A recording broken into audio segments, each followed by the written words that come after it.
Before the sea was split in two, everything was going wrong. The dust of Egypt tasted like failure. The people who had hoped, who had whispered Moses' name like a prayer, were now cursing it under their breath. And Moses himself stood alone in the desert night, hands trembling, staring up at a sky that had gone suddenly, terribly silent.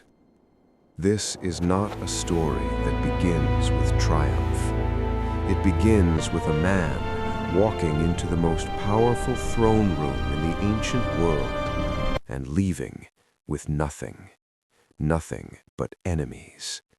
It begins with one impossible command: let my people go.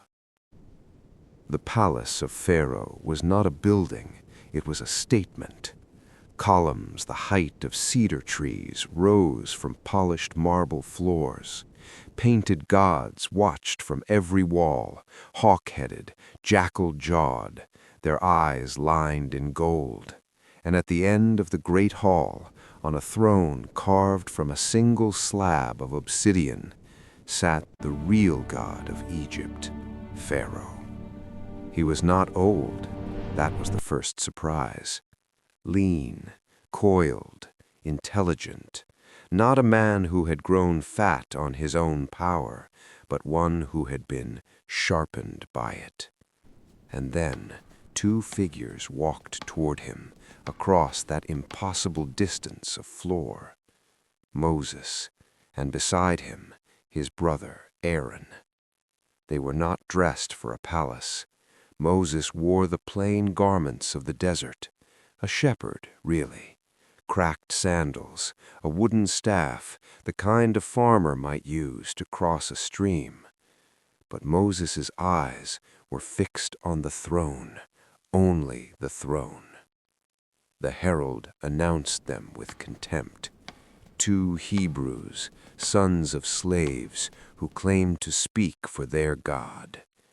The God of Israel says this: let my people go. Pharaoh leaned forward, studying Moses the way a man studies an insect he hasn't decided whether to crush. Then, slowly, he smiled. Who is the Lord that I should obey his voice? I do not know your Lord, and I will not let Israel go. By sundown, the orders had reached every foreman in every Hebrew work camp across the delta. The Israelites would no longer be given straw to make bricks. They would gather their own from wherever they could find it. But the daily quota, the same staggering number of bricks, hundreds upon hundreds per man, that would not change, not by a single brick. The next morning, Moses stood at the edge of the brick fields and watched. Men who had already worked 16-hour days, crawling through harvested fields at dawn, collecting stubble with bleeding hands, children running through the reeds, old men bent like question marks over the dry earth, women tying bundles to their backs while nursing infants. And when they failed to meet the quota, and they always failed now, the taskmasters beat them. The Lord look on you and judge. You have made us stink in the sight of Pharaoh. You have put a sword in his hand to kill us.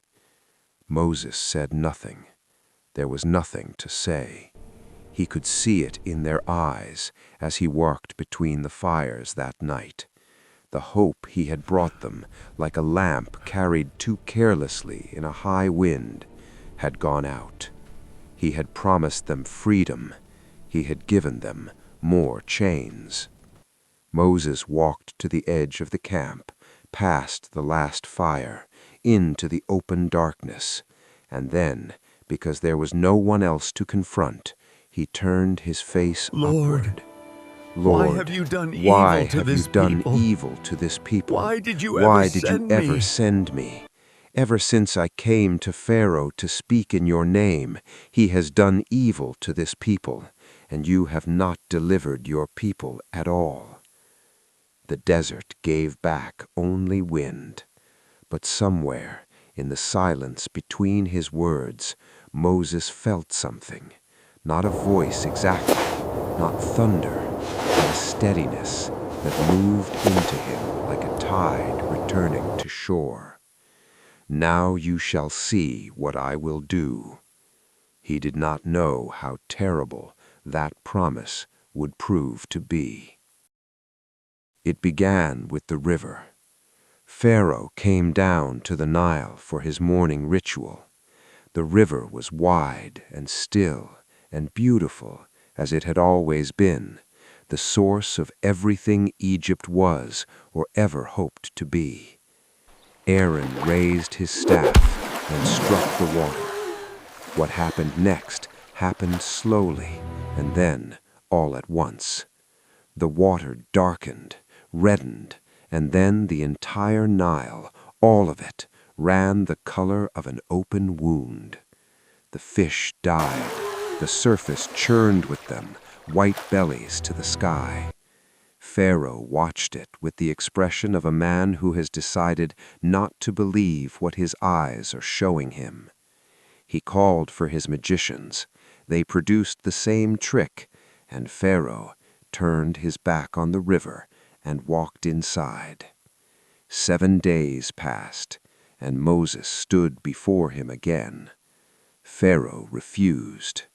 The frogs came at nightfall, not a few, not dozens, millions, a million living carpet of them, pouring out of the river, spreading across Egypt like a living flood, in the grain stores, in the bread ovens, in the beds of the nobles.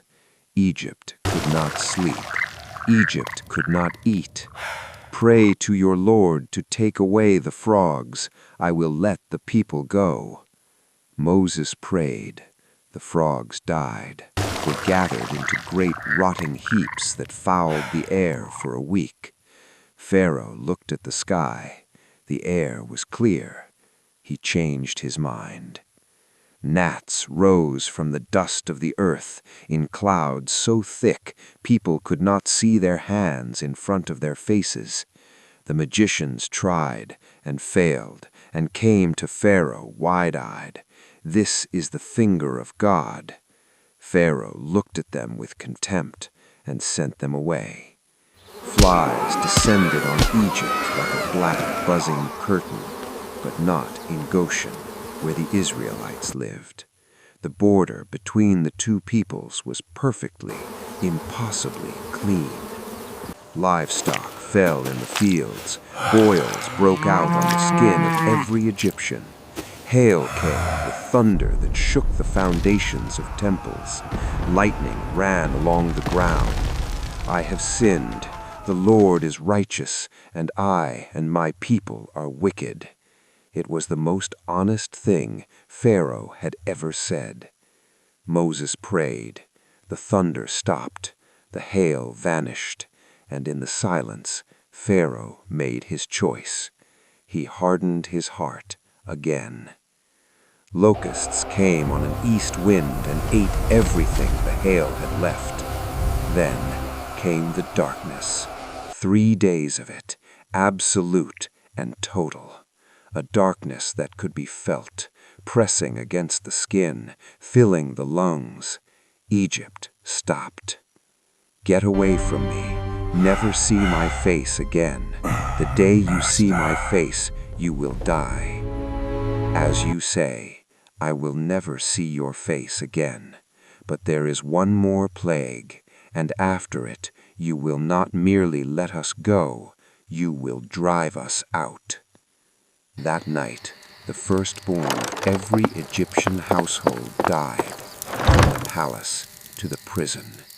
Egypt awoke before dawn to a sound it had never heard in all its long history, the king of the world weeping. Before the sun rose, the gates of Egypt opened. They left in a column 600,000 strong, not just men, everyone. Women with children on their hips, grandparents carried on the backs of the young, bread dough that hadn't risen yet, the bones of Joseph wrapped in linen, carried by careful hands. Freedom has a smell.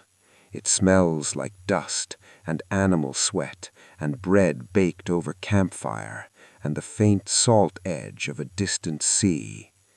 They walked for 3 days, and then came the sound. It began as a rumble, the kind that could be mistaken at first for distant thunder. Then someone climbed a rock and looked back. Chariots, hundreds of them, the entire Egyptian cavalry rolling across the desert in full speed in a line that stretched from horizon to horizon.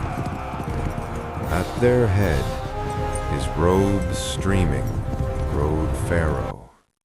The people turned and saw, and the panic that moved through 600,000 people was like a wave.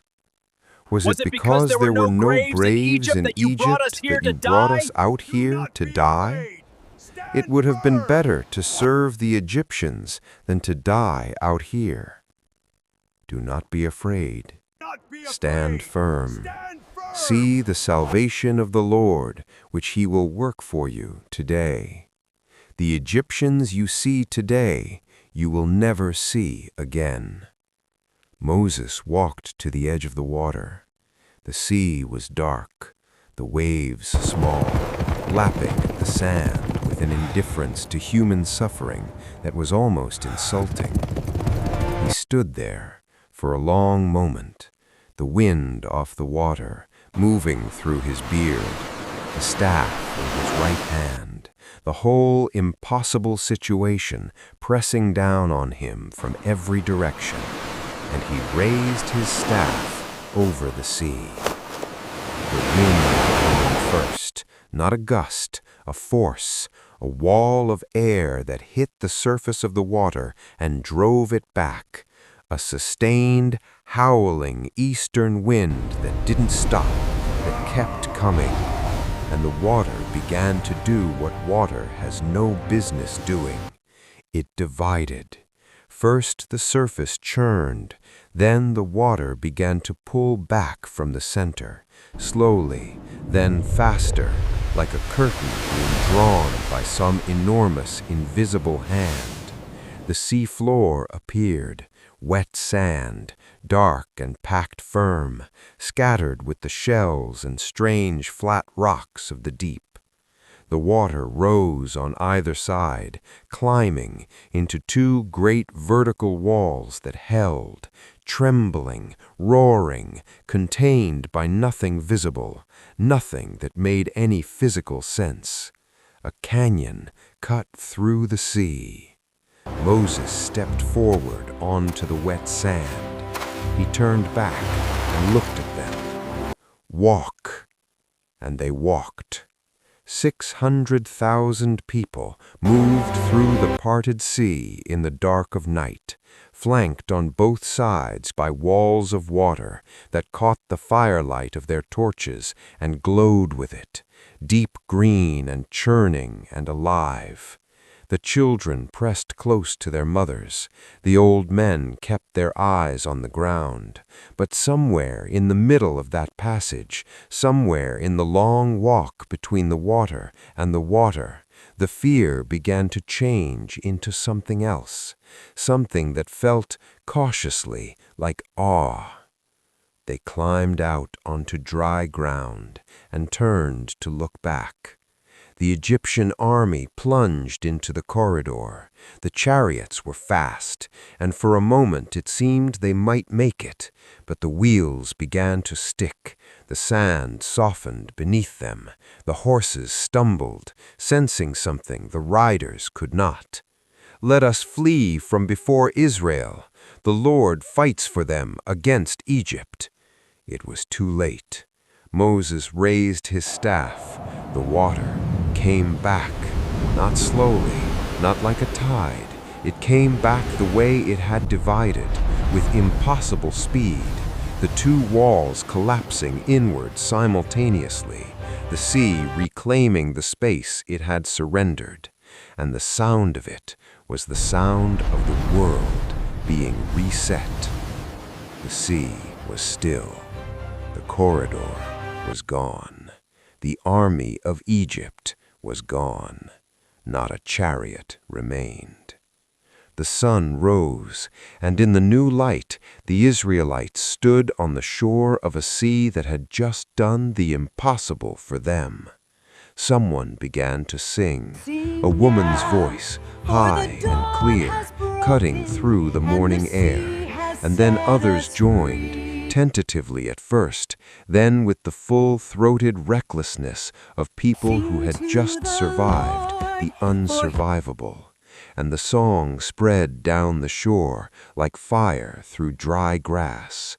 Moses stood apart from it for a moment, watching. He thought about the throne room, about Pharaoh's cold smile. He thought about the brick fields, the bleeding hands. He thought about every night he had stood alone in the dark and asked the question that had no comfortable answer. Why? Then he looked at the singing people, and the new light on the water, and the wilderness beyond, vast and open and entirely uncertain, and he let out a long, slow breath. He had not freed them. He had only walked where he was told to walk, and raised his staff when he was told to raise it. He was not a king, not a general, not a god. He was just a man who had argued with the right voice in the dark. Moses smiled, a small, tired, completely genuine smile, and walked down to join his people on the shore. Before them lay the wilderness of Sinai, and a mountain still far in the distance, and a covenant not yet made, and 40 years of road. But that is another story. This one ends here, at the edge of the sea, in the morning light, with a people singing. And that brings us to the end of today's Bible story. The Bible is full of powerful stories that teach us about a whole lot. Each story reminds us that God's Word is alive and continues to guide us every day. Thank you for watching Bible Story TV, where the stories of the Bible come to life. If you enjoyed this video, don't forget to like, subscribe, and turn on the bell notifications so you never miss another story from the Bible. And remember, God's Word is a light for our path and a guide for our lives. We'll see you next time on Bible Story TV.